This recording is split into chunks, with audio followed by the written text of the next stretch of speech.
आप ये बात मानो या ना मानो, हमारे जीवन में जो भी घटना होती है या हम जीवन के जिस भी दौर से गुजरते हैं, हमारे जीवन में जो भी दुख या सुख होते हैं वो हमेशा अच्छे के लिए होता है। एक बार शिव जी और पार्वती कैलाश पर विचरण कर रहे थे। तभी गणेश जी वहाँ आते हैं और शिव जी से प्रश्न पूछते हैं, पिताजी, किसी व्यक्ति के जीवन में जो भी होता है हमेशा अच्छा के लिए क्यों होता है? यह सुनते ही पार्वती मुस्कुरा बैठी और शिव जी भी मंद मंद मुस्कुराने लगे। फिर उन्होंने एक कहानी के माध्यम से समझाया और वह कहानी इस प्रकार है। एक नगर में एक बीमार स्त्री रहती थी। उसकी 3 छोटी छोटी बेटियां थीं। तीनों बेटी होने के पश्चात ही उसके पति गुजर गए थे। तीनों छोटी छोटी बच्चियों को पालने का भार बेचारी उस अबला पर आ गया था। तीनों बच्चियों को लेकर वह विधवा जाए तो जाए कहाँ, कुछ काम धाम भी नहीं कर सकती थी। ऊपर से ये समाज की उल्टी सीधी बातें कुछ करने नहीं देती थी। बेचारी लाचार उस महिला को कोई सहारा भी नहीं था।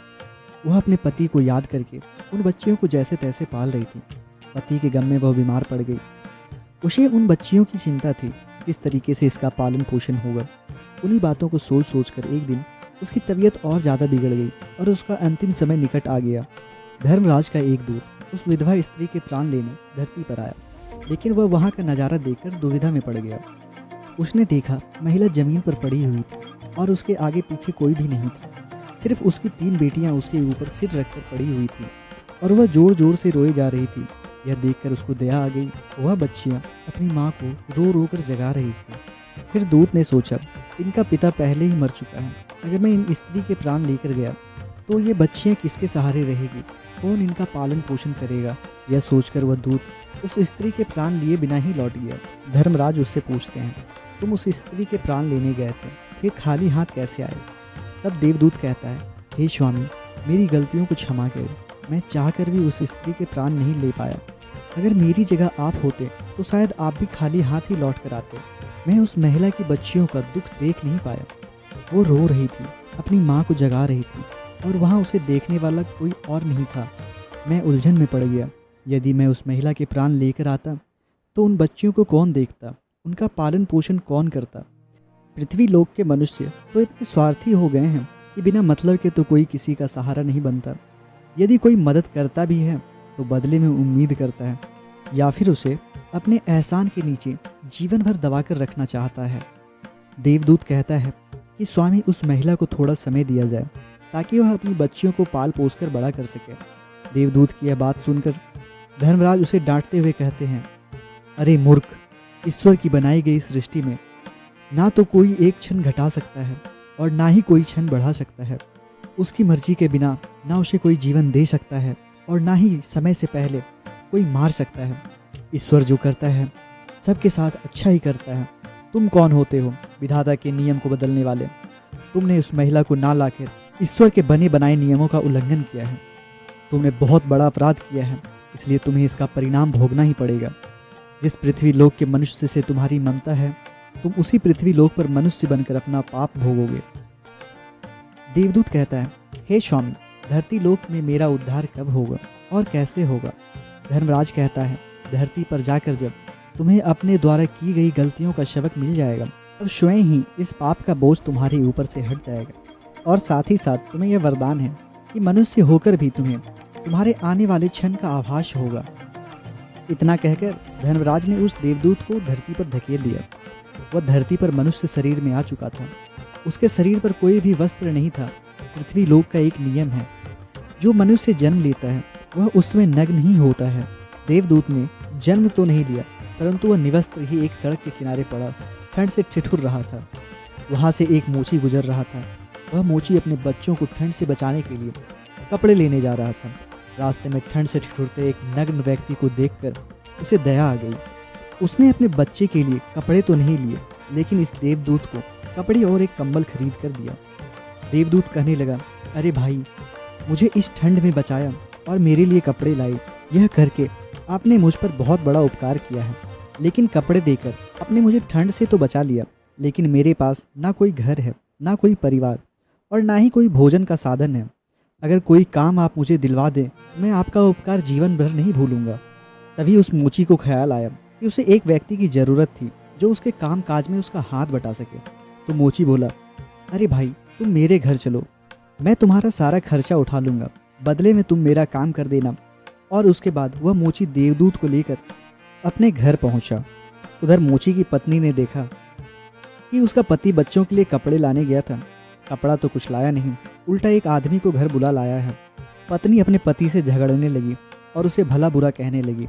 यह देखकर देवदूत बहुत जोर जोर से हंसने लगा। मोची पूछा, अरे भाई तुम हंस क्यों रहे हो? ऐसा क्या देख लिया आपने? तब देवदूत ने कहा, भाई मेरी हंसी का रहस्य मैं आपको अभी नहीं बता सकता, परंतु समय आने पर मैं तुम्हें स्वयं सारा कुछ बता दूंगा। देवदूत मोची के घर रहने लगा और कुछ ही दिनों में उसने मोची का सारा काम सीख लिया। देवदूत के द्वारा बनाए गए जूते और चप्पल खूब बिक रहे थे। कुछ ही दिनों में मोची धनवान हो गया। दूर दूर तक उसके जूते और चप्पल का नाम हो रहा था। यहाँ तक कि अब राजा और महाराजा भी उससे जूते बनवाने का आदेश देते थे। जब से वह देवदूत उसके घर आया था, उसके बाद से तो जैसे कि उसकी किस्मत ही चमक उठी हो। धन की कोई कमी नहीं रही, सब कुछ अच्छा चलने लगा। एक दिन की बात है, राजा का एक सैनिक चमड़ा लेकर उस मोची के पास आया और बोला, देखो हमारे महाराज इसी चांद के बने जूते पहनना चाहते हैं। यह चांद बड़ा कीमती है और आसानी से मिला भी नहीं करता, तो ठीक से एक जोड़ी जूते तैयार कर दो और यह चांद खराब नहीं होना चाहिए।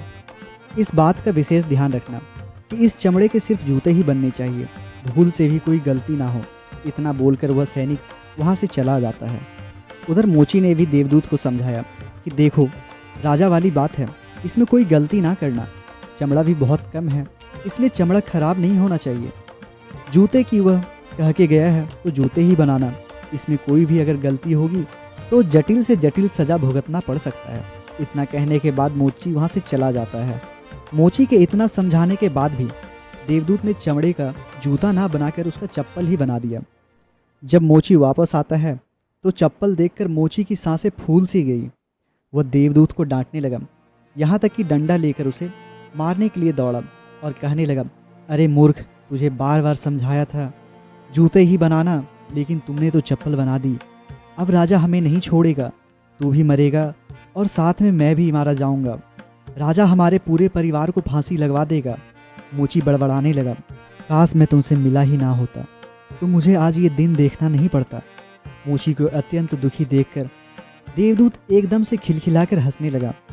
मोची बोला, अरे मूर्ख आदमी, काम बिगाड़कर हंस रहा है। देखो जूते लेने राजा के सैनिक इधर ही आ रहे हैं।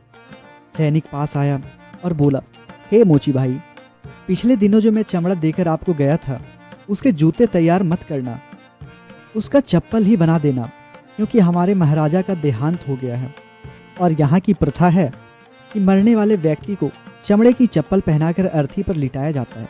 इतना कहकर वह सैनिक वहाँ से चला जाता है।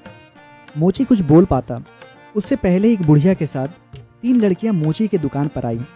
उनकी शादी होने वाली थी और वे तीनों अपने लिए जूतों का नाप देने आई थी। देवदूत ने तीनों लड़कियों को पहचान लिया कि ये तीनों वही लड़कियां हैं जिसकी माँ को ना ले जाने के कारण आज मैं अपने किए की सज़ा भोग रहा हूँ। और ये लड़कियाँ काफ़ी बड़ी हो गई है, लगता है अच्छे घर में पली बड़ी मालूम पड़ रही है।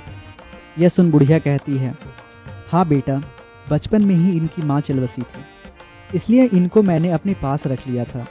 मेरे पास जीवन में सब कुछ था, करोड़ों की दौलत थी, पर दुर्भाग्य से देखो मेरा कोई भी अपना नहीं था, तो इनको मैंने अपने पास ही रख लिया था। मैंने इनको पढ़ाया लिखाया और अब इनका बहुत ही अच्छे खानदान में विवाह करने जा रही हूँ। लड़कियों का भाग देखकर देवदूत सोचता है, परमात्मा जो करता है अच्छा ही करता है। अगर उस समय इसकी माँ नहीं मरी होती, आज ये भूखमरी और दरिद्रता में ही पड़ी रहती। इनकी माँ के मरने के बाद आज ये तीनों लड़कियाँ बहुत बड़े घराने में बहू बनने जा रही है। इस बुढ़िया की करोड़ों की संपत्ति की मालकिन तो ये पहले ही बन चुकी है। यह सब देखकर देवदूत अपने पहले की मूर्खता को सोच सोचकर जोर जोर से हंसने लगा। मोची ने पूछा, आज आप फिर क्यों हंस रहे हैं? आज तो आपको बताना ही होगा कि आपकी इन हंसी का कारण क्या है। तब देवदूत मोची से कहता है, मैं एक देवदूत हूँ और अभी जो ये 3 लड़कियाँ जूते की नाप देकर गई है, इनकी माता को लेने मैं पृथ्वी लोक पर आया था, लेकिन उस समय ये तीनों छोटी छोटी थी और इन पर तरस खाकर मैं इनकी माँ को नहीं ले गया और इनके पिता का पहले ही निधन हो चुका था। इस कारण मुझे धर्मराज ने श्राप देकर धरती पर भेज दिया। मैं बिना कपड़ों के एक सड़क के किनारे पड़ा था, तब तुम मुझे अपने घर ले आए। उस समय तुम्हारी पत्नी तुमसे खुद लड़ रही थी। क्योंकि तुमने अपने बच्चों के कपड़ों के पैसे से मेरे लिए कम्बल और कपड़े खरीद लिए थे।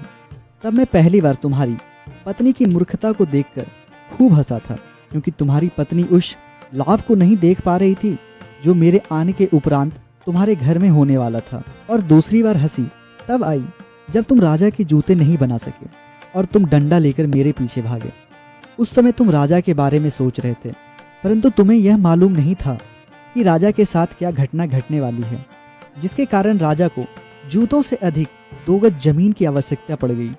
कई बार ऐसा होता है, हम चीज़ों को देखकर या सोचकर दुख मनाते हैं, क्योंकि उसे हम देख नहीं पाते वह जो हमारे साथ होने वाला है।